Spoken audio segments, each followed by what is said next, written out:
चुनाव है और हम किस पार्टी को सपोर्ट करें, किस पार्टी को समर्थन करें। मैं एक ऐसा व्यक्ति जो हमेशा पीड़ित और बेरोजगार की लड़ाई लड़ने वाला व्यक्ति, अगर मैं यहाँ खड़ा होकर राजनीति की बात करने लग गया तो सारे युवा साथियों का भरोसा उठ जाएगा। लेकिन मैं आपको सिर्फ इतना बताना चाह रहा हूं कि ये जो चुनाव है, ये हमारा जो RLSTC बोर्ड है, जो राजस्थान में प्लेसमेंट एनजीओ और ठेकाकर्मी जो लोग काम कर रहे थे, उनके सुरक्षा के हिसाब से, उनको समर्थन और संरक्षण देने के हिसाब से बनाया गया है, पूर्णतः ठेका प्रथा को खत्म करने के लिए। हमारा वो 1 महीने का आचार संहिता से पहले का जो प्रयास था वो रंग लाया और RLSTC बोर्ड बन गया था, आप सबको पता है। आलोक जी जो है इसके अध्यक्ष भी बने हुए हैं और प्रॉपर वे में वो काम शुरू करने ही वाला था, लेकिन उससे पहले आचार संहिता लग गई। तो आज हमारे सामने, हमारे RLSTC बोर्ड के सामने कोई खड़ा है तो विधानसभा का चुनाव है। विधानसभा का चुनाव जैसे हो जाता है उसके बाद RLSTC बोर्ड को जो है बनने से, मतलब उसको नोटिफिकेशन जारी करने से कोई भी नहीं रोक सकता। तो आप लोग इस समय थोड़े एक अनर्गल स्थिति में और मेरे पे भी दबाव बना रहे हो कि सर हम किस पार्टी को सपोर्ट करें। तो मैं किसी पार्टी का तो नहीं कहूंगा, लेकिन मैं एक चीज आपसे जरूर कहूंगा जो मैंने पहले भी आपको बताई है, आप इस इलेक्शन में युवा को सपोर्ट करें ना, चाहे किसी भी पार्टी का है। इस बार आप व्यक्ति को देखें जो आपका काम कर सकता है। मेरा क्या है कि थोड़ा भरोसा उठा हुआ है, मैं अलग अलग तमाम नेताओं से अलग अलग मुद्दों से लेकर मिला हुआ था। कई नेताओं से मैं मिला पिछले 2-3 साल के दौरान, लेकिन जिस भी नेता से मैं मिला उसमें से मुझे, सारे नेताओं की अगर बात करूं तो 5% नेता ऐसे हैं जो जाते ही किसी काम को अंजाम देते हैं और युवाओं की लड़ाई को और पीड़ितों की आवाज को उठाने का कार्य करते हैं। इसलिए युवा को आगे लाने का प्रयास मैं इसलिए कर रहा हूं और आपको इसलिए कह रहा हूं, अगर युवा विधानसभा में बैठेगा तो युवाओं की समस्या को समझ पाएगा। इसलिए विधानसभा का जो चुनाव है इसमें आप युवा को महत्व दें, चाहे वो किसी भी पार्टी का है। हमें इस बार राजस्थान की विधानसभा में युवा ज्यादा देखना है। अब आप कहेंगे सर आप युवाओं के पीछे इतना क्यों पड़े हो? क्योंकि युवा जो होता है वो आगे उसकी पूरी जिंदगी पड़ी रहती है, वो दोबारा जीतने के लिए प्रयास करेगा, वो दोबारा सत्ता में आने का प्रयास करेगा। तो वो काम नहीं करेगा तो 5 साल बाद जनता के बीच कैसे जाएगा? अब आप कहेंगे वो तो काम बाकी नेता भी करते हैं, चुनाव तो दोबारा वही लड़ते हैं, उन्हें सत्ता का मोह इतना नहीं रहता।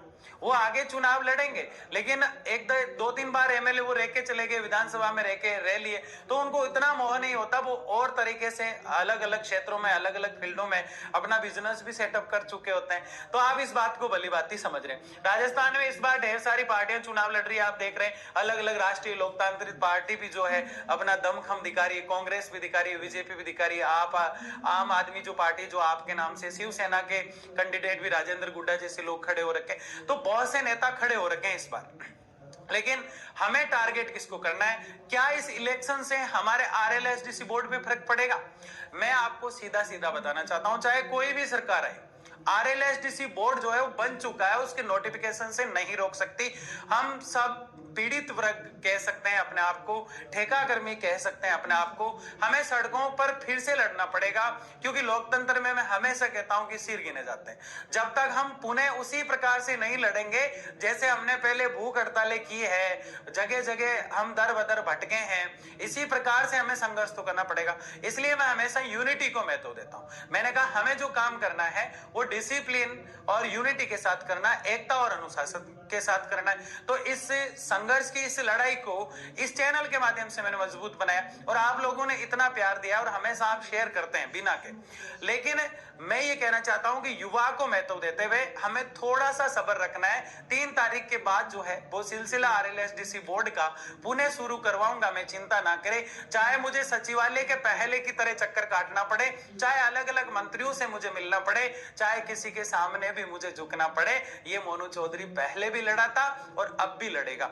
इस जर्नी में कई साथियों ने सहयोग दिया, मैं उनको कभी नहीं भूलता हूं, जैसे जोत सिंह जी है, कालूराम जी गर्ग है, पृथ्वी सिंह जी है, अरुण जी है, पवन जी है, नारायण जी है, कई ऐसे साथी, बोर्ड ऑफिस के प्रेम जी है, कई ऐसे बोर्ड ऑफिस के भी साथी है जिन्होंने हमेशा समर्थन और सपोर्ट दिया। इसलिए आज RLSTC बोर्ड बन पाया। और विशेषतः सहयोग रहा धर्मेंद्र जी राठौड़ का, जिन्होंने RLSTC बोर्ड को गठन कराने के लिए पहले दिन शाम को ही हमें विश्वास दिला दिया था कि कल की कैबिनेट मीटिंग में जो है इसकी घोषणा मैं करवा के रहूंगा, और उसकी आधिकारिक घोषणा हुई। तो अभी इन दिनों आपके काफी फोन आ रहे हैं, सर कैसे चल रहा है मामला, क्या चल रहा है? तो अभी कुछ नहीं चल रहा है साथियों, विधानसभा के चुनाव जैसे हो जाते हैं। लेकिन मैं आपको यह कहना चाहता हूं कि आप लोग इन दिनों बहुत ढीले पड़ रहे हैं।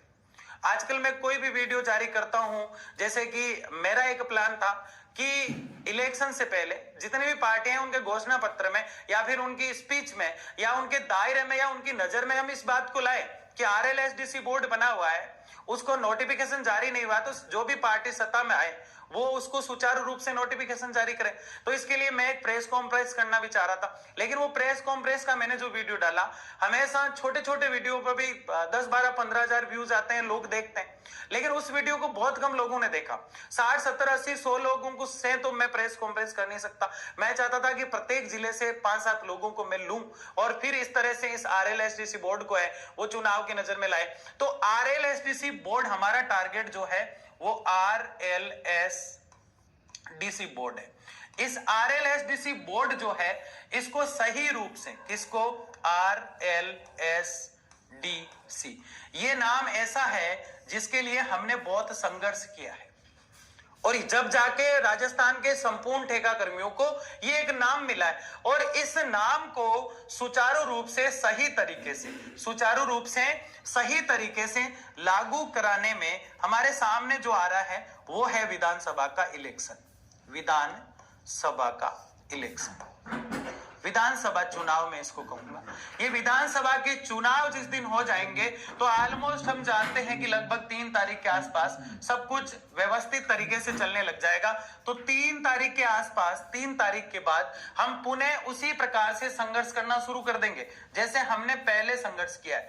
तो उसके लिए क्या करना पड़ेगा? उसके लिए हमें चाहिए एकता, और वो एकता कब होगी? मैं यहां से बोलूं या कोई नेतृत्व करने वाला कोई भी व्यक्ति, हमारी एक पूरी टीम है और इसको और मजबूत बनाना है, तो वो एकता हम में होनी चाहिए कि जब भी हम सड़कों पर उतरे इलेक्शन के बाद तो हमारा काफी